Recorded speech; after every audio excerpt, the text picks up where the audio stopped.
إن الحمد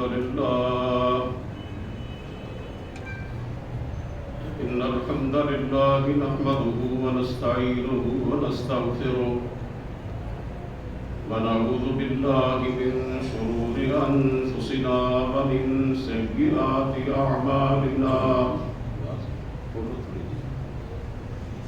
من يهده الله فلا مضل له ومن يضلله فلا هادي له وأشهد أن لا إله إلا الله وحده لا شريك له وأشهد أن محمدا عبده ورسوله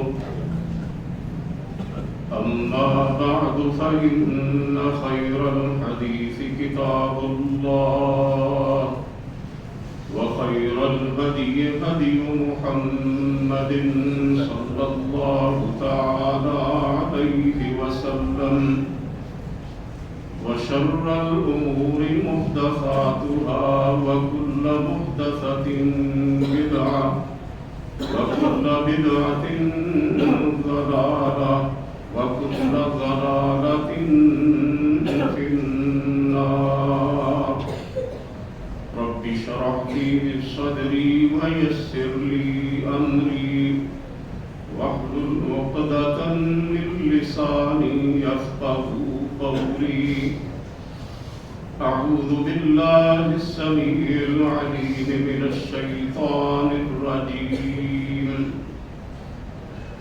بسم الله الرحمن الرحيم اتل ما أوحي إليك من الكتاب وأقم الصلاة إن الصلاة تنهى عن الفحشاء والمنكر ولذكر الله أكبر والله يعلم ما تصنعون.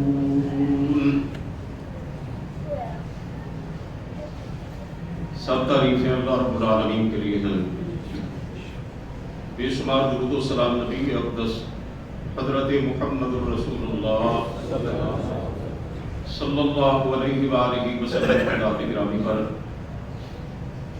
آپ کی آل طاہرہ اور آپ کے صحابہ کرام پر اور قیامت تک آپ کی فرما برداری کرنے والے ہر مسلمان پر اللہ کی کروڑوں رحمتیں ہوں. حضرات محترم، اللہ رب العزت کے بابرکت کلام میں سے جو آیت مبارکہ ابھی میں نے آپ کے سامنے تلاوت کرنے کی سعادت حاصل کی ہے، اس میں اللہ الحاکمین نے ارشاد فرمایا اتل ما اوحی الیک من الکتاب واقم الصلاۃ. اے پیغمبر جناب محمد الرسول اللہ صلی اللہ علیہ وسلم، جو کتاب آپ کی طرف وحی کی جاتی ہے اس کی تلاوت کرتے رہیے اور نماز قائم کیجیے. ان الصلاۃ تنہی عن الفحشاء والمنکر، نماز بے حیائی اور برائی سے روکتی ہے. وَلَذِكْرُ اللَّهِ اکبر، اور اللہ کا ذکر سب سے بڑی چیز ہے. وَاللَّهُ يَعْلَمُ مَا تَصْنَعُونَ، اور اللہ جانتے ہیں جو کچھ تم کرتے ہیں. اس آیت مبارکہ کا ترجمہ سماعت فرمانے کے بعد آپ یقیناً اس نتیجے پر پہنچے ہوں گے کہ اللہ سبحانہ و تعالیٰ نے اپنے پیارے پیغمبر علیہ الصلوۃ کو اس آیت مبارکہ میں کچھ ہدایات ارشاد فرمائی، اور ان میں سے ایک بات یہ ہے کہ اے نبی آپ نماز قائم کیا کریں.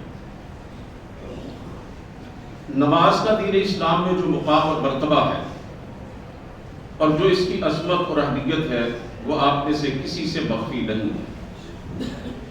نماز رأس العبادات ہے، نماز ام العبادات ہے، نماز حاصل بندگی ہے، نماز اللہ رب العزت کی اطاعت اور فرما برداری کا حاصل ہے. نماز سوچ اور فکر کی تطہیر اور پاکیزگی کا نام ہے۔ اللہ رب العزت نے جتنے بھی پیغمبران کرام علیہ السلام کو اس دنیا میں مبعوث فرمایا، سب کی شریعتوں میں نماز موجود رہی ہے۔ اس کے اوقات الگ الگ رہے، اس کا طریقہ الگ الگ رہا، اس کے احکام الگ الگ رہے، لیکن کوئی نبی اور کوئی رسول ایسا نہیں تھا کہ جس کی شریعت کے اندر نماز موجود نہ ہو، کسی نہ کسی صورت میں یہ فرض نہ ہو۔ سورہ انبیاء میں اللہ تبارک و تعالیٰ نے اپنے بہت سے انبیاء اور رسول کا تذکرہ کیا ہے، اور اختتام پر ان کے بارے میں پروردگار عالم نے یہ تبصرہ کیا، وَأَوْحَيْنَا إِلَيْهِمْ فِعْلَ الْخَيْرَاتِ وَإِقَامَ الصَّلَاةِ وَإِيتَاءَ الزَّكَاةِ وَكَانُوا لَنَا عَابِدِينَ، کہ ہم نے اپنے ان پیغمبروں کی طرف یہ وحی کی تھی کہ وہ بھلائیاں اور نیکیاں انجام دیا کریں، نماز قائم کیا کریں، زکوٰۃ ادا کیا کریں، اور وہ ہماری بندگی کرنے والے تھے، ہماری عبادت کرنے والے تھے۔ دیگر امتوں کی طرح ہم پر بھی، امت مسلمہ پر بھی یہ نماز فرض ہے، یعنی آسمانی مذاہب کے ماننے والے تمام لوگوں پر نماز کسی نہ کسی انداز میں فرض رہی ہے۔ میرے بھائیوں، نماز ایک انقلابی عبادت ہے، یہ باطن کی بھی عبادت ہے، یہ ظاہر کی بھی عبادت ہے، یہ جسم کی بھی عبادت ہے۔ نماز پڑھتا ہے، اس نے اپنے دین کو موجود رکھا، اپنے دین کو قائم رکھا، اور جس نے نماز سے غفلت برتی، جس نے نماز سے انحراف کیا، اس کے دین کا گویا کوئی اعتبار ہی نہیں ہے، اور اس نے اپنے دین کی پوری عمارت کو گرا دیا، منہدم کر دیا۔ نماز اپنے اندر بے پناہ اسباق لیے ہوئے ہے، بے پناہ دروس لیے ہوئے ہے۔ جب کوئی بندہ مومن اللہ اکبر کہہ کر نماز کا آغاز کرتا ہے تو گویا وہ اس بات کا اعلان کرتا ہے کہ میرے رب کی بڑائی اور کبریائی کے سامنے کسی کی بڑائی اور کبریائی کی کوئی حیثیت نہیں ہے۔ وہ گویا اپنی ذات کے تکبر اور غرور کو بھی اپنے دل سے نکال باہر کرتا ہے، اور وہ اللہ رب العالمین کو بڑا کہہ کر، پروردگار عالم کی کبریائی کا اقرار کر کے اپنی ذات کے بارے میں بھی یہ اعلان کرتا ہے کہ میں نطفہ حقیر سے جنم لینے والا ایک انسان، مجھے یہ زیب نہیں دیتا کہ میں اپنے آپ کو بڑا سمجھوں، میں اپنی کبریائی کا اعلان کروں۔ گویا مسجد سے باہر ہماری کئی حیثیتیں ہوتی ہیں، ہم عہدیدار بھی ہو سکتے ہیں، منصبدار بھی ہو سکتے ہیں، سرمایہ دار بھی ہو سکتے ہیں، مالدار بھی ہو سکتے ہیں، صاحب جاہ و حشمت بھی ہو سکتے ہیں، ہم لوگوں کے ہاں بڑے مقام اور مرتبے والے بھی ہو سکتے ہیں۔ مسجد سے باہر ہماری کئی طرح کی حیثیتیں اور ہماری شخصیت کے کئی طرح کے پہلو ہو سکتے ہیں، لیکن جب ہم مسجد میں آتے ہیں تو اپنی تمام حیثیتوں کو باہر چھوڑ کے آتے ہیں۔ مسجد کے اندر آ کر ہماری صرف ایک حیثیت ہوتی ہے، اور ہمارے قلب و ذہن کے اندر یہ بات راسخ ہو چکی ہوتی ہے، اللہ کے گھر میں آ چکے ہیں، اس کے سامنے جھکنے کے لیے، نماز ادا کرنے کے لیے اب ہماری ایک ہی حیثیت ہے کہ ہم اپنے رب کے بندے ہیں، بس اس کے علاوہ ہماری کوئی اور حیثیت نہیں ہے۔ عزیزان محترم، پھر بندہ نماز میں قیام کرتا ہے، اللہ کے سامنے ہاتھ باندھ کر کھڑا ہوتا ہے، یہ عاجزی کا قیام ہے، یہ تواضع کا قیام ہے، یہ خاکساری کا قیام ہے، یہ بندگی کا اور عبادت کا قیام ہے، یہ اللہ رب العزت کے ہاں ایک ہدیہ ناز پیش کرنے کا قیام ہے۔ اس لیے اللہ رب العزت کے سوا کسی اور کی خاطر اس طرح کا قیام نہیں کیا جا سکتا۔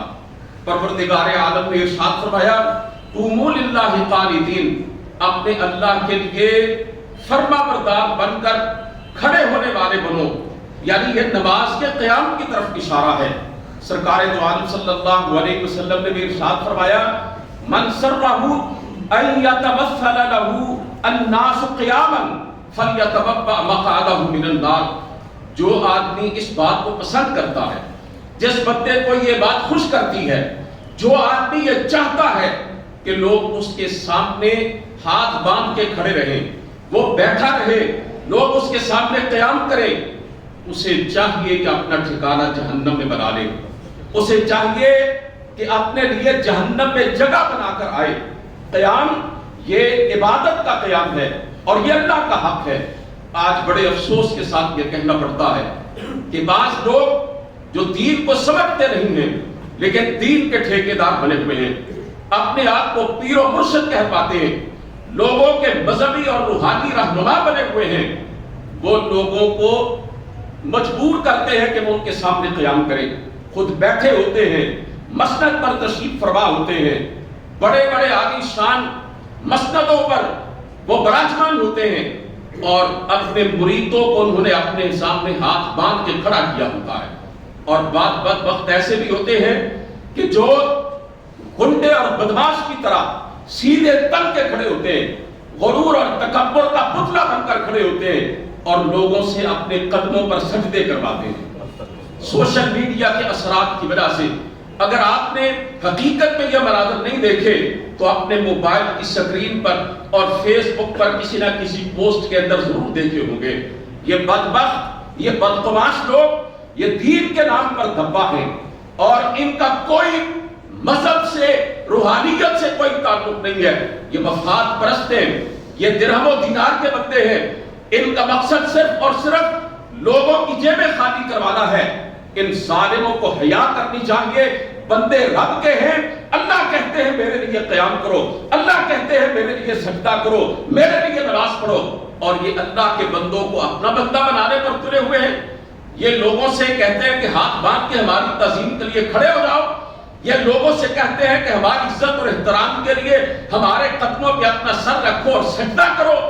عرض کرنے کا مقصد یہ ہے، قیام نماز کا حصہ ہے، ہاتھ باندھ کے کھڑا ہونا بندگی رب کا اظہار ہے، یہ اللہ رب العزت کو زیب دیتا ہے، اور قیام اس پروردگار کے علاوہ کسی اور کے لیے نہیں کیا جا سکتا ہے۔ پھر ہم نماز پہ رکوع کرتے ہیں، اللہ کے سامنے جھکتے ہیں، آپ کا کیا خیال ہے؟ صرف ہمارا سر جھکتا ہے؟ نہیں، ہمارا پورا وجود اپنے رب کے سامنے جھکتا ہے، سر سے لے کر پاؤں تک ہمارے جسم کے تمام اعضاء ہمارے پروردگار کے سامنے جھک جاتے ہیں۔ ہمارے رب نے جو حکم دیا ہے وَارْكَعُوا مَعَ الرَّاكِعِينَ، رکوع کرنے والوں کے ساتھ رکوع کیا کرو۔ ہم رکوع میں کیا کہتے ہیں؟ خَشَعَ لَكَ سَمْعِي وَبَصَرِي وَمُخِّي وَعَظَمِي، یا اللہ میرا جسم بھی تیرے سامنے جھکا ہوا ہے، الہی میری سماعت بھی جھکی ہوئی ہے، اللہ میری بصارت بھی جھکی ہوئی ہے، اے میرے پروردگار میرا دماغ بھی جھکا ہوا ہے، الہی میری ہڈیاں بھی جھکی ہوئی ہیں۔ ہم اپنے رب کے سامنے نماز کا رکوع کر کے اپنے پروردگار کی بارگاہ میں اس بات کا اظہار کرتے ہیں کہ یا اللہ ہمارے جسم کا ایک ایک بال اور ہمارے جسم کا ایک ایک روما تیرے سامنے جھکا ہوا ہے، اللہ کے سامنے عز و نیاز کا اظہار ہے۔ پھر ہم سجدے میں جاتے ہیں، سجدے میں اپنے رب سے ہم باتیں کرتے ہیں۔ سرکار دو عالم صلی اللہ علیہ وسلم نے فرمایا اقرب ما یکون العبد من ربہ وہو ساجد، بندہ سب سے زیادہ اپنے رب کے قریب اس وقت ہوتا ہے جب اپنے جسم کا بہترین حصہ اپنی پیشانی بھی اپنے رب کے سامنے مٹی پہ رکھ دیتا۔ اس سے بڑھ کے اور اظہار نیاز مندی کیا ہو سکتا ہے کہ اللہ رب العزت کے سامنے پیشانی رکھ دی جائے، پروردگار کے سامنے ناک رکھ دی جائے، اور اس سے زیادہ نیچے بندہ کیا جا سکتا ہے؟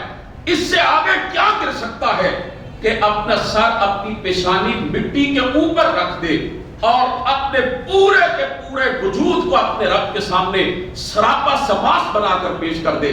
جب بندہ سجدہ کرتا ہے، اپنے رب کے قریب ہوتا ہے، اس کا رب اس کے قریب ہوتا ہے، تو شیطان سے یہ حالت دیکھی نہیں جاتی ہے۔ شیطان کے بارے میں رسول کریم صلی اللہ علیہ وسلم نے فرمایا جب بندہ سجدہ کرتا اعتزل الشیطان یبکی، شیطان ذرا پرے ہٹ کے رونا شروع کر دیتا ہے، چیخنا شروع کر دیتا ہے، اور کیا کہتا ہے؟ امر ابن آدم بالسجود فسجد فلہ الجنہ، آدم کے بیٹے کو، انسان کو سجدے کا حکم دیا گیا تھا، اس نے سجدہ کیا، اب وہ جنت کی طرف جا رہا ہے۔ وَأُمِرْتُ بِالسُّجُودِ فَأَبَيْتُ فَلِلنَّارِ، اور مجھے بھی میرے رب نے سجدے کا حکم دیا تھا، میں نے اپنے رب کی بات نہ مانی، سجدہ کرنے سے انکار کر دیا، اور جہنم میرا مقدر بن چکی ہے۔ اس حدیث پاک سے پتہ چلتا ہے کہ سجدہ انسان کو جنت کے قریب کرتا ہے، سجدہ انسان کو اپنے رب کے قریب کرتا ہے، اور یہ سجدہ نماز کا افضل اور اعلیٰ رکن ہے، یہ نماز کا سب سے اشرف حصہ ہے، اور ایک بندہ مومن کے لیے یہ بہت بڑے احساس کی بات ہے کہ وہ ایک اپنے سچے رب کے سامنے جھکا ہوا ہے۔ یہ جو لوگ دنیا میں اللہ کے سامنے جھکتے ہیں، سجدہ کرتے ہیں، دنیا کے اندر جیسے پروردگار کے سامنے اپنا سر رکھ دیتے ہیں، روز قیامت بھی سجدہ کرنے کو کہا جائے گا، اور یہ اس وقت بھی اللہ کے سامنے سجدہ ریز ہو جائیں گے، میدان محشر میں اپنے رب کے سامنے جھک جائیں گے۔ اور جو لوگ دنیا میں اللہ کے سامنے نہیں جھکتے، رب کو سجدہ نہیں کرتے، پروردگار کے سامنے اظہار عجز و نیاز نہیں بجا لاتے، یہ قیامت کے دن جب سجدہ کرنے کو کہا جائے گا کرنا چاہیں گے، لیکن اللہ ان کی کمریں تختے کی بنا دے گا، اللہ ان سے جھکنے کی توفیق سخت کر دے گا۔ کس لیے؟ اللہ فرماتے ہیں یوم یکشف عن ساق ویدعون الی السجود فلا یستطیعون، جس دن یعنی روز قیامت اللہ فرماتے ہیں ہم اپنی پنڈلی ظاہر کریں گے اور لوگوں کو سجدہ کرنے کو کہا جائے گا، تو سب لوگ پوری کائنات کے اہل ایمان سجدے کے اندر گر جائیں گے، لیکن کچھ لوگ ایسے ہوں گے وہ سجدہ کرنے کی جسارت کریں گے، سجدہ کرنے کی خواہش کریں گے، لیکن نہیں کر سکیں گے۔ خاشعۃ ابصارہم ترہقہم ذلہ، وہ ڈرے ہوئے ہوں گے، خوف زدہ ہوں گے، ان کی آنکھیں جھکی ہوئی ہوں گی، چہروں پر ہوائیاں اڑ رہی ہوں گی۔ کیوں؟ وَقَدْ كَانُوا يُدْعَوْنَ إِلَى السُّجُودِ وَهُمْ سَالِمُونَ، جب صحیح سالم تھے، دنیا میں تندرست تھے، چلتے پھرتے تھے، ہٹے کٹے تھے، کوئی عذر نہیں تھا، ان کو دن میں کئی مرتبہ اللہ کے سامنے سجدہ کرنے کو کہا جاتا تھا، یہ سجدہ نہیں کرتے تھے۔ اللہ ان اہل کفر کو، ان اہل شرک کو، ان اہل نفاق کو، ان اہل تردد کو، ان اہل ریب کو، ان باغیوں اور نافرمانوں کو، ان بے نمازوں کو، یہ اللہ کی بارگاہ سے پھرے ہوئے لوگوں کو اللہ روز قیامت ساری دنیا کے لوگوں کے سامنے ذلیل فرمائیں گے کہ دیکھو جو دنیا میں میرے سامنے جھکتے تھے، مجھے سجدہ کرتے تھے، وہ اب بھی میرے حکم سے میرے سامنے سجدے میں گرے ہوئے ہیں، اور یہ ظالم اور یہ بدمعاش تھے جو خود غرور اور تکبر کے پتلے بنے ہوئے تھے، ان کی گردنوں میں سریا تھا، یہ اپنے رب کے سامنے میں اپنی گردن کو نہیں جھکاتے تھے۔ ساری کائنات کے لوگ دیکھیں گے کہ یہ ہے وہ بدبخت جو اللہ کے سامنے جب سجدہ کرنے کا وقت آتا تھا تو سجدہ نہیں کیا کرتے تھے، یعنی یہ بے نمازوں کا حشر ہے، یہ اللہ تعالیٰ کی بارگاہ سے گھرے ہوئے لوگوں کا حشر ہے۔ حضرات محترم، نماز اپنے اندر ہمارے لیے بہت سی نصیحتیں لیے ہوئے ہیں، ہمارے لیے بہت سے اسباق لیے ہوئے ہیں۔ نماز سے ہمیں ایک سبق ملتا ہے مساوات کا، برابری کا۔ دنیا کا کوئی سٹیج ایسا نہیں ہے سوائے نماز کے کہ جس پر معاشرے کا امیر ترین اور معاشرے کا غریب ترین آدمی اکٹھے نظر آتے ہوں۔ یہ مسجد ہے، یہ صرف ایک نماز کا منظر ہے کہ جس میں معاشرے کا، سوسائٹی کا، شہر کا، ملک کا سب سے بڑا، سب سے معزز اور سب سے مالدار آدمی مسجد میں آتا ہے تو ایک غریب ترین اور ایک مسکین ترین آدمی کے ساتھ کندھے سے کندھا ملا کے کھڑا ہوتا ہے، پاؤں سے پاؤں ملا کے کھڑا ہوتا ہے۔ اس کے اندر اتنی جرت نہیں ہوتی کہ وہ کسی مزدور سے، کسی غریب اور مسکین سے یہ کہہ سکے یہ میری جگہ ہے، یہاں تو کھڑا ہونے کا حق نہیں رکھتا، تو اپنے لیے کہیں اور کوئی جگہ تلاش کر۔ حضرت اقبال نے کہا آ گیا عین لڑائی میں اگر وقت نماز، قبلہ ہو کہ زمین بوس ہوئی قوم حجاز، ایک ہی صف پہ کھڑے ہو گئے محمود و ایاز، نہ کوئی بندہ رہا اور نہ کوئی بندہ نواز، بندہ و صاحب و محتاج و غنی ایک ہوئے، تیری سرکار میں پہنچے تو سبھی ایک ہوئے۔ یہ نماز ہے جو بڑے بڑے امراء کو اور معاشرے کے سب سے غریب اور پسے ہوئے غرباء کو برابر کھڑا کر دیتی ہے، اور پھر یہ نماز ہی ہے جو عدل و انصاف کا اعلان کرتی ہے۔ مسجد کے اندر آ کے کوئی سرمایہ دار، کوئی وڈیرا، کوئی بڑے سے بڑا، کوئی امیر کبیر آدمی جب بعد میں آتا ہے اسے نماز کے اندر پچھلی صف پہ کھڑا ہونا پڑتا ہے، اور جو غریب سے غریب ترین آدمی ہے وہ اگر مسجد میں پہلے آتا ہے تو وہ اگلی صف پہ کھڑا ہوتا ہے، اسے امام کے پیچھے جگہ ملتی ہے۔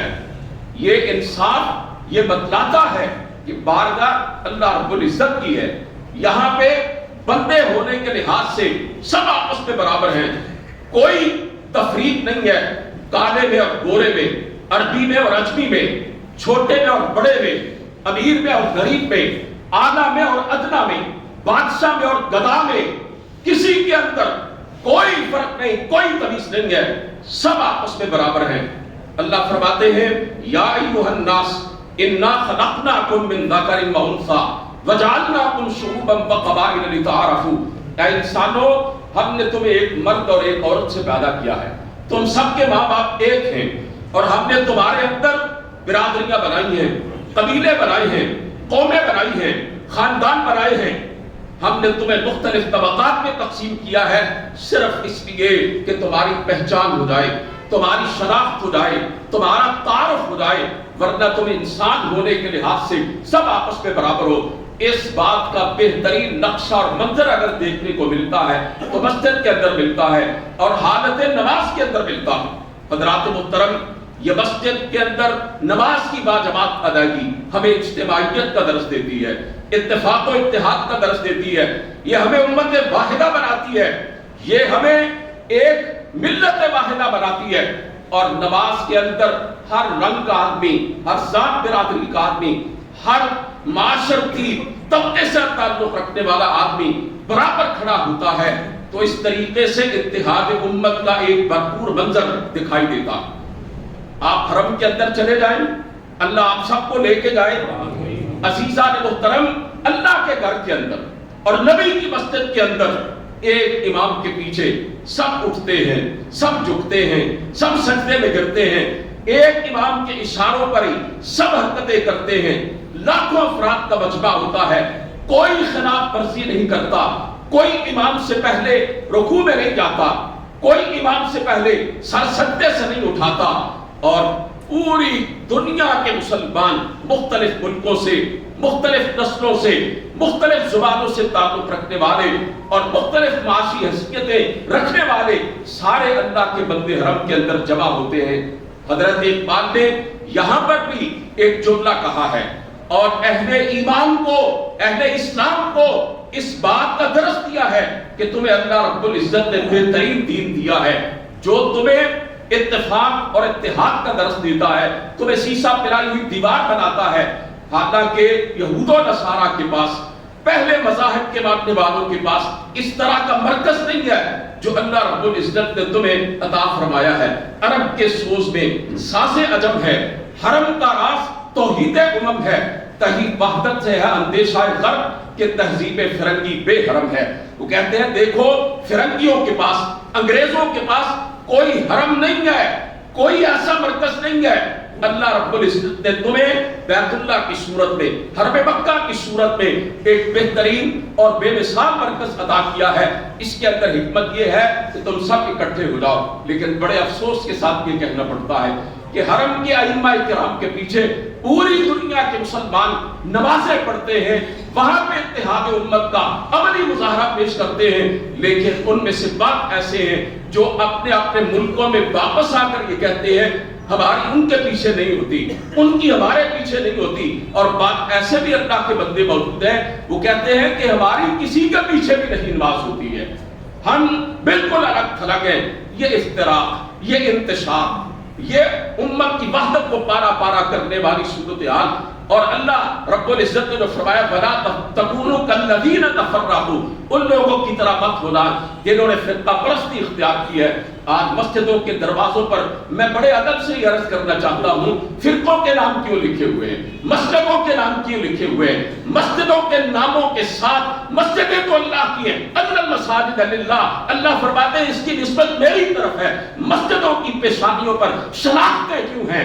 مسجدوں کی پیشانیوں پر یہ طرح طرح کی علامات کیوں ہیں؟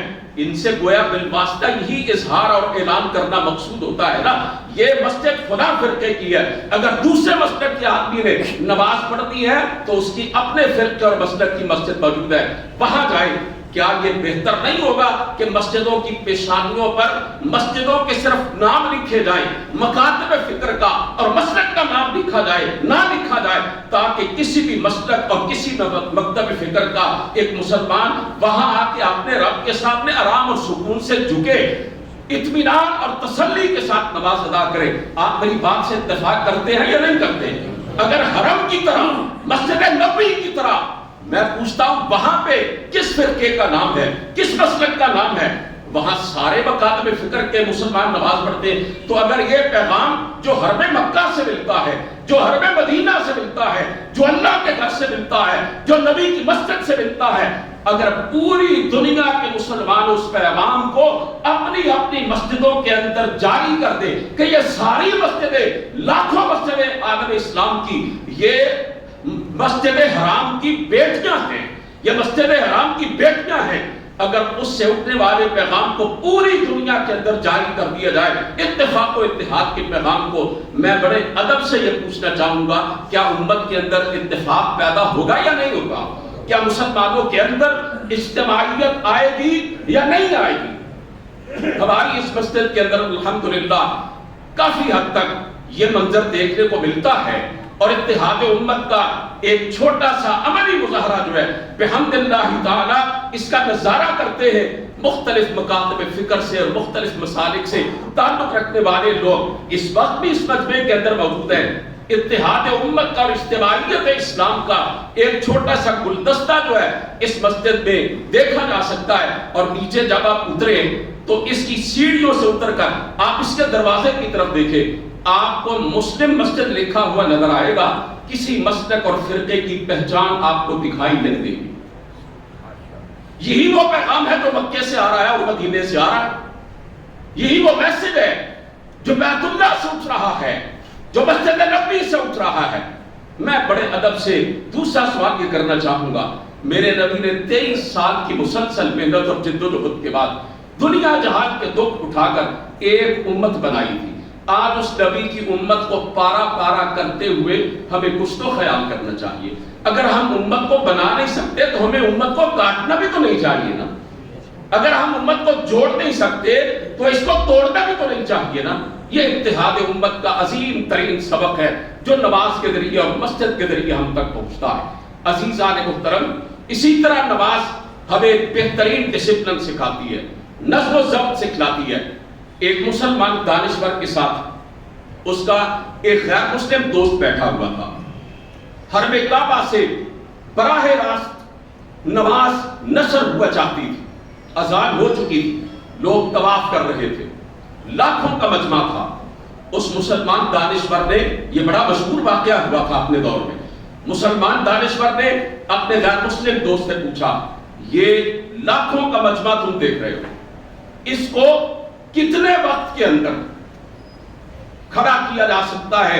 قطاروں کی صورت میں، لائنوں کی صورت میں، کس طرح اس کو ایک منظم انداز کے اندر کھڑا کیا جا سکتا ہے؟ اس نے کہا لاکھوں کے اس مجمع کو منظم انداز میں قطاروں میں کھڑا کرنے کے لیے کم از کم 10-12 گھنٹے تو چاہیے۔ مسلمان دانشور نے کہا ابھی ذرا دیکھنا کیا نقشہ تمہیں دکھائی دیتا ہے، بس 2 منٹ رک جاؤ۔ مؤذن حرم نے اقامت کری اور وہ غیر مسلم یہ دیکھ کر حیران رہ گیا، 1 منٹ کے اندر اندر وہ لاکھوں کا مجمع، جو کوئی طواف کر رہا تھا، کوئی بیٹھا دعا کر رہا تھا، کوئی جناب تلاوت کر رہا تھا، کوئی کسی اور سرگرمی میں تھا، اقامت ہوئی 1 منٹ کے اندر اندر لاکھوں کا مجمع اللہ کے گھر کے گرد بالکل سیدھی قطاروں کے اندر کھڑا ہو گیا، صفوں کے اندر کھڑا ہو گیا۔ اس غیر مسلم نے جب یہ منظر دیکھا وہ اسلام کی عظمت کا قائل ہو گیا، وہ نماز کے ذریعے اٹھنے والے پیغام کا قائل ہو گیا، اس نے کلمہ طیبہ پڑھ لیا اور مسلمان ملت اور امت کا ایک فرد بن گیا۔ آج ہمیں نماز سے حاصل ہونے والا یہ سبق سمجھ میں آئے یا نہ آئے، لیکن غیر مسلموں نے سمجھ لیا ہے۔ نماز میرے بھائیوں اہل ایمان کو ڈسپلن کی پابندی سکھاتی ہے، وقت کی قدر کرنا سکھاتی ہے۔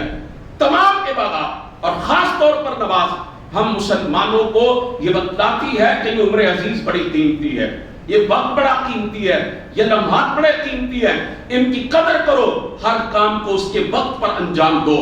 آپ جانتے ہیں اگر طلوع صبح صادق سے پہلے فجر کی نماز پڑھی جائے وہ فجر کی نماز نہیں ہے، اگر زوال آفتاب سے پہلے ظہر کی نماز پڑھی جائے وہ ظہر کی نماز نہیں ہے، اگر سایہ یا مثل ہونے سے پہلے عصر کی نماز پڑھی جائے وہ عصر کی نماز نہیں ہے، اگر غروب آفتاب سے پہلے مغرب پڑھی جائے وہ مغرب کی نماز نہیں ہے، اگر شفق کے غروب ہونے سے پہلے عشاء کی نماز پڑھی جائے وہ عشاء کی نماز نہیں ہے۔ فجر تبھی فجر ہے جب صبح صادق کے بعد اور طلوع آفتاب سے پہلے پڑھی جائے۔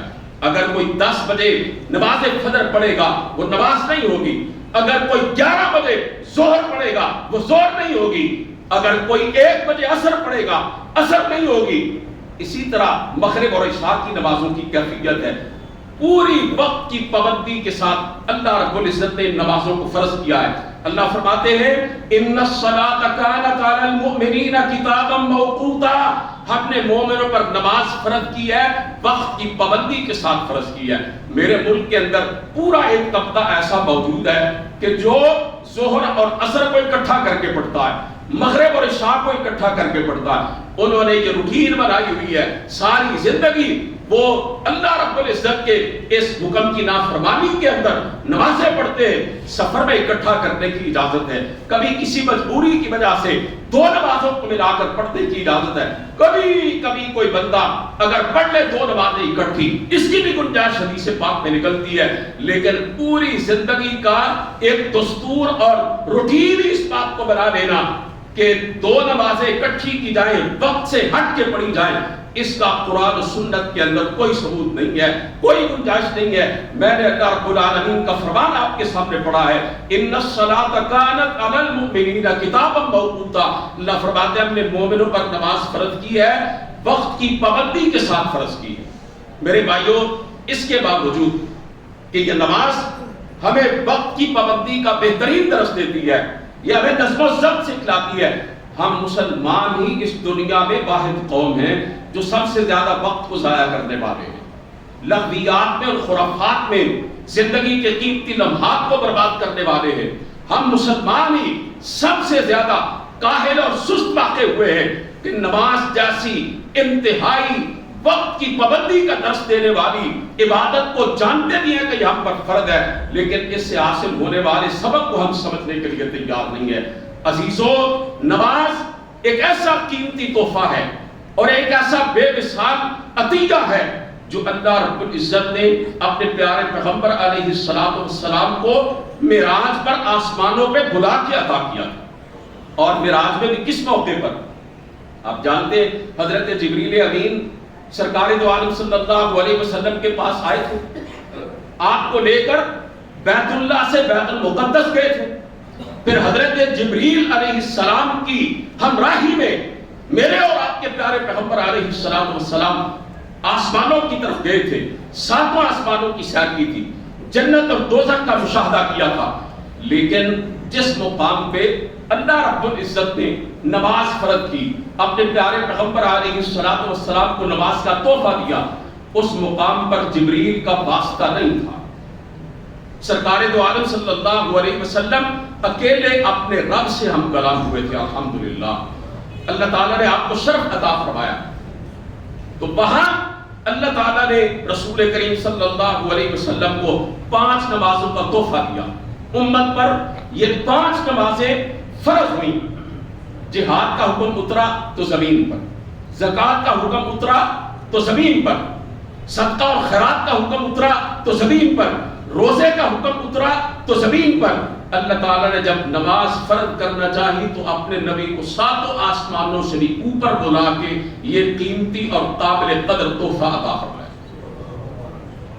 میں یہ پوچھنا چاہتا ہوں کہ جو میرے بھائی نماز نہیں پڑھتے، گویا وہ اللہ رب العزت کی طرف سے آئے ہوئے اس تحفے کو قبول کرنے کے لیے تیار نہیں، وہ اپنے عمل سے یہ کہتے ہیں کہ یہ تحفہ اس قابل ہی نہیں ہے کہ ہم اسے قبول کریں۔ دنیا کا کوئی عام آدمی، کوئی ہمارا دوست، کوئی ہمارا رشتہ دار ہمیں معمولی سے معمولی تحفہ بھی دینا تو ہم اس کی قدر کرتے ہیں. ہم اپنے اس عزیز، اس دوست کے بڑے شکر گزار ہوتے ہیں کہ اس نے ہمیں اس قابل جانا. اللہ رب العزت نے ہمیں نماز کی صورت میں اتنا بے مثال اور قیمتی تحفہ عطا فرمایا ہے اور ہم اس کو قبول کرنے کے لیے تیار نہیں. میں کہتا ہوں اس سے بڑا کم ظرف انسان اور کوئی نہیں ہے جو اس الہی عطیہ اور تحفے کو قبول کرنے کے لیے آمادہ نہیں. سرکار دو عالم صلی اللہ علیہ وسلم نے نماز کے ترک کو، نماز کے نہ پڑھنے کو کفر سے تعبیر فرمایا. من ترک الصلاۃ متعمدا فقد کفر. فرمایا جس نے جان بوجھ کر نماز چھوڑ دی اس نے کفر کا ارتکاب کیا. اور قرآن کریم نے نماز کو عین ایمان قرار دیا. آپ جانتے ہیں کہ پہلے مسلمان مدینہ منورہ پہنچنے کے بعد 17 ماہ تک بیت المقدس کی طرف رخ کر کے نماز پڑھتے رہے. سرکار دو عالم صلی اللہ علیہ وسلم کی خواہش تھی کہ بیت اللہ کو قبلہ قرار دے دیا جائے. اللہ رب العزت نے اپنے نبی کی دعا کو اور خواہش کو قبول فرمایا. فرمایا قبلہ بدل گیا، مسجد حرام کی طرف رخ کر کے نماز پڑھو، بیت اللہ کی طرف. تو صحابہ کرام کے ذہنوں میں ایک سوال پیدا ہوا. کہنے لگے اے اللہ کے رسول، ہم قبلہ تبدیل ہونے سے پہلے جو نمازیں پڑھتے رہے ہیں کہیں وہ ضائع تو نہیں چلی گئی؟ ہمیں ان کا اجر ملے گا یا نہیں ملے گا؟ تو اللہ تعالیٰ نے تحویل قبلہ کے جو احکامات ہیں اور جو آیات ہیں سورہ بقرہ میں، انہی کے اندر یہ جملہ رکھ چھوڑا وَمَا كَانَ اللَّهُ لِيُضِيعَ إِيمَانَكُمْ. اور میرے بندو تمہارا رب تمہارے ایمان کو ضائع کرنے والا نہیں ہے. اس آیت میں بالاتفاق وَمَا كَانَ اللَّهُ لِيُضِيعَ إِيمَانَكُمْ کی تفسیر یہ ہے کہ اللہ تعالیٰ تمہارے ایمان کو یعنی نمازوں کو ضائع نہیں کرنا چاہتا. یعنی نماز کو عین ایمان قرار دیا گیا. نماز کا دین اسلام میں وہی مقام اور مرتبہ کہ جو ہمارے جسم کے اندر سر کا، بغیر سر کے انسان مکمل نہیں ہوتا. اسی طرح بغیر نماز کے ایمان اور اسلام مکمل نہیں ہوتا. حضرت امام ابن قیم رحمۃ اللہ علیہ نے بڑی پیاری بات ارشاد فرمائی ہے. وہ کہتے ہیں ان للعبد موقفین، ان للعبد موقفان ان بین یدی ربی. بندے کے پاس اپنے رب کے سامنے اپنے رب کی بارگاہ میں کھڑے ہونے کے دو موقع ہوتے ہیں. موقف فی الدنیا و موقف فی الاخرہ. ایک دنیا میں کھڑا ہونے کا موقع ہے اور ایک آخرت میں. دنیا میں کھڑا ہونے کا موقع کیا ہے؟ نماز میں اللہ کے سامنے ہاتھ باندھ کھڑے ہو. اور آخرت میں میدان محشر میں آپ جانتے ہیں ساری کائنات کے لوگ رب کے سامنے کھڑے ہوں گے. تو وہ اگلا جملہ کہتے ہیں فَمَنِ اسْتَقَامَ مَوْقِفَهُ فِي الدُّنْيَا اسْتَقَامَ مَوْقِفَهُ فِي الْآخِرَةِ. جس کا دنیا میں اللہ کے سامنے کھڑا ہونا درست تھا، ٹھیک تھا، قیامت کے دن بھی اس کا اپنے رب کی عدالت پہ کھڑا ہونا ٹھیک ہوگا. یعنی جو دنیا میں نماز میں اپنے رب کے سامنے کھڑا رہا، روز محشر میں قیامت کے دن وہ اللہ کی بارگاہ میں کھڑا ہوگا، اسے کامیابی اور کامرانی سے نوازا جائے گا. حضرات محترم، یہ نماز اس سے بڑھ کے ایک برکت والی عبادت اور انقلابی عبادت اور کوئی نہیں ہے. قرآن کریم کی جو آیت مبارکہ ابتدا میں نے آپ کے سامنے پڑھی ہے، اس میں اللہ رب العزت نے ارشاد فرمایا ان الصلاۃ تنہی عن الفحشاء والمنکر. نماز بے حیائی اور برائی سے روکتی ہے. اس کا کیا مطلب ہے کہ جو بندہ صدق دل سے نماز پڑھتا ہے، نماز کی اہمیت کو، عظمت کو سمجھ کے پڑھتا ہے، نماز سے حاصل ہونے والے اسباق اور دروس کو اپنے ذہن میں رکھ کے پڑھتا ہے، اللہ رب العزت نماز کی برکت سے دیگر ساری بلائیاں اور نیکیاں بھی اس کے کردار کے اندر جمع کر دیتے ہیں. نماز ایک جامع الصفات عبادت ہے. آپ قرآن کریم کا مطالعہ کریں، دو جگہوں پر اللہ رب العزت نے اپنے مومن بندوں کی صفات کا تذکرہ کیا. ایک سورہ مومنون کے آغاز میں اور دوسرا سورۃ المعارج کے اندر. دونوں جگہوں پر ابتدا بھی نماز سے ہوتی ہے اور اختتام بھی نماز پر ہوتا ہے۔ سورہ مومنون میں اللہ تعالیٰ نے اپنے مومن بندوں کی صفات کا ذکر کیا ان الفاظ میں، قد افلح المؤمنون الذین هم فی صلاتهم خاشعون، کہ کامیاب ہو گئے وہ مومن جو اپنے رب سے ڈرتے ہوئے خشوع و خضوع کے ساتھ نماز پڑھتے ہیں۔ آگے وقت کے اختصار کو ملحوظ رکھتے ہوئے میں آیات نہیں پڑھنا چاہتا، آگے کئی صفات ہیں۔ وعدہ پورا کرنے والے ہوتے ہیں، بدکار نہیں ہوتے، بدعہد نہیں ہوتے، بددیانت نہیں ہوتے، اور وہ اپنے اہل و عیال کے حوالے سے بھی اچھا کردار رکھنے والے ہوتے ہیں۔ اور آخر پہ جو صفت بیان کی والذین هم علی صلواتهم یحافظون، کہ وہ اپنی نمازوں کی حفاظت کرتے ہیں، ابتدا بھی نماز سے اور انتہا بھی نماز پر۔ اسی طرح سورہ معارج کے اندر بھی یہ طریقہ اللہ رب العزت نے قائم کیا، الا المصلین الذین هم علی صلاتهم دائمون۔ اللہ فرماتے ہیں میرے وہ بندے دنیا میں حق اور راستی پر قائم رہتے ہیں کہ جو نمازیں پڑھتے ہیں اور ہمیشہ پڑھتے ہیں۔ اور آخر پہ پھر یہی الفاظ والذین هم علی صلواتهم یحافظون، جو اپنی نمازوں کی محافظت کرتے ہیں۔ گویا قرآن کریم کا یہ اسلوب بتلا رہا ہے کہ جو بندہ مومن صدق دل سے نماز کی حقیقت کو سمجھ کر اس کی ادائیگی کا اہتمام و انصرام کرتا ہے، اللہ رب العزت جتنی بھی بڑی اور اچھی صفات ہے وہ اس کے کردار کے اندر نماز کی برکت سے پیدا کر دیتا ہے۔ نماز بے حیائی اور برائی سے روکتی ہے۔ اس کا مطلب یہ ہے کہ یہ ہمارے لیے ایک پیمانہ ہے کہ ہماری نماز اگر ہمیں اللہ کی بغاوت اور معصیت سے نہیں روکتی، اگر ہمیں اللہ رب العزت کی فواحش و منکرات سے نہیں روکتی ہماری نماز، تو یہ ہماری نماز جو ہے یہ صرف ظاہری حرکتوں کا نام ہے، ہم نے نماز کی حقیقت کو نہیں جانا ہے۔ اگر ایک مسلمان نماز میں پہلی صف کا کھڑا ہونے والا ہے اور مارکیٹ میں اس کی شہرت یہ ہے کہ بڑا دھوکے باز ہے، اس کی نماز کوئی نماز نہیں۔ اگر کوئی بالکل عین امام کے پیچھے کھڑا ہو کے نماز پڑھتا ہے لیکن لوگوں کی حق تلفی کرتا ہے، کمزوروں پہ ظلم کرتا ہے، اس کی نماز کوئی نماز نہیں ہے۔ اگر کوئی شخص مسجد میں پابندی سے آ کے رب کے سامنے جھکتا ہے لیکن تنہائی میں وہ فواحش و منکرات کا، بے حیائی اور برائی کا بازار گرم کرتا ہے، اس کی نماز کوئی نماز نہیں ہے۔ نماز کا لازمی اور بدیہی نتیجہ یہ ہے کہ یہ انسان کو اللہ تعالیٰ کی ہر چھوٹی بڑی معصیت سے باز رکھتی ہے اور ہر قسم کے گناہوں سے روکتی ہے۔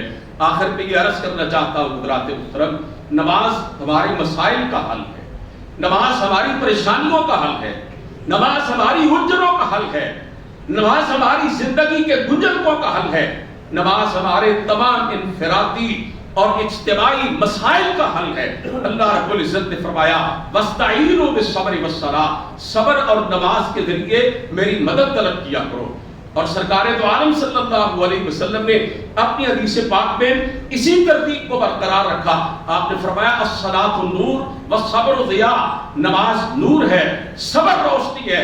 جو بندہ اپنی زندگی میں صبر اور نماز کو لازم کر لیتا ہے، قرآن کریم یہ بتلاتا ہے اللہ رب العزت اس کی مدد کرتے ہیں، اللہ تعالیٰ اس کے مسائل کو حل کرتے ہیں، اللہ رب العزت اس کی مشکلات کو ڈالتے ہیں۔ میرے اور آپ کے پیارے پیغمبر علیہ السلام کا طریقہ تھا، جب کوئی بھی پریشانی آتی، معمولی سے معمولی تکلیف بھی پہنچتی، ذہنی طور پر آپ کسی ٹینشن میں مبتلا ہو جاتے، آپ فوری طور پر وضو کر کے 2 رکعت نماز ادا کیا کرتے ہیں۔ میرے بھائیوں، نماز اللہ سے تعلق قائم کرنے کا بہترین ذریعہ ہے۔ آج کسی محلے کو دیکھ لیں، کسی بستی کو دیکھ لیں، کسی گاؤں کو دیکھ لیں، کسی شہر کو دیکھ لیں، کسی علاقے کی چھوٹی یا بڑی مسجد کو دیکھ لیں، نمازیوں کی تعداد انتہائی کم نظر آتی ہے۔ نمازیوں کی تعداد سال بہ سال گرتی چلی جا رہی ہے، اور ایک محتاط اندازے کے مطابق جمعہ پڑھنے کے لیے جو لوگ مسجدوں میں آتے ہیں ان کی تعداد 15% ہے۔ یعنی پورے معاشرے میں سے 100 میں سے 15 مسلمان جمعہ پڑھتے ہیں، تو جو نماز پڑھتے ہیں آپ جانتے ہیں ان کی تعداد کتنی ہے؟ مسجد مرثیہ خواہ ہیں کہ نمازی نہ رہے، یعنی وہ صاحب اوصاف حجازی نہ رہے۔ صحابہ کرام رضوان اللہ تعالی علیہم اجمعین کا طریقہ تھا، صحابہ کہتے ہیں اللہ کے رسول کے زمانے کے بعد کے زمانوں میں، وہ کہتا ہے جب ہم اللہ کے نبی کے دور میں تھے تو ہم یہ کہا کرتے تھے کہ کوئی فلاں بندہ اگر جماعت سے پیچھے رہ گیا، جماعت ہو چکی ہے اور پھر مسجد میں آیا ہے، تو ہم سمجھتے تھے کہ مسلمان نہیں ہے، یہ منافقوں کی برادری کا ایک بندہ ہے۔ یہ صحابہ کرام کی پرسپشن ہوتی تھی اس آدمی کے بارے میں جو نماز جماعت کے بعد آ کے پڑھتا تھا۔ تو اگر صحابہ کرام آج آ جائے دنیا میں اور ہمیں دیکھ لیں کہ ہماری 95% اکثریت ویسے ہی بے نماز ہے، تو شاید صحابہ کرام بلکہ یقیناً ہمیں مسلمان تصور کرنے کے لیے تیار نہیں ہوں گے۔ صحابہ کرام قطعاً ہمارے ایمان کے دعوے کو تسلیم کرنے پر آمادہ نہیں ہوں گے۔ میرے عزیزوں، نماز اسبس ضروری ہے، نماز کے بغیر کوئی چارہ نہیں ہے، نماز کے بغیر دین کا تصور نہیں ہے، نماز کے بغیر ایمان کا تصور نہیں ہے، نماز کے بغیر بندگی کا تصور نہیں ہے، نماز کے بغیر اللہ اور بندے کے درمیان تعلق کا تصور کوئی نہیں ہے۔ میں نے یہ موضوع سخن آج کیوں چنا ہے، میں نے اس حوالے سے گفتگو آپ کے سامنے کیوں کی ہے؟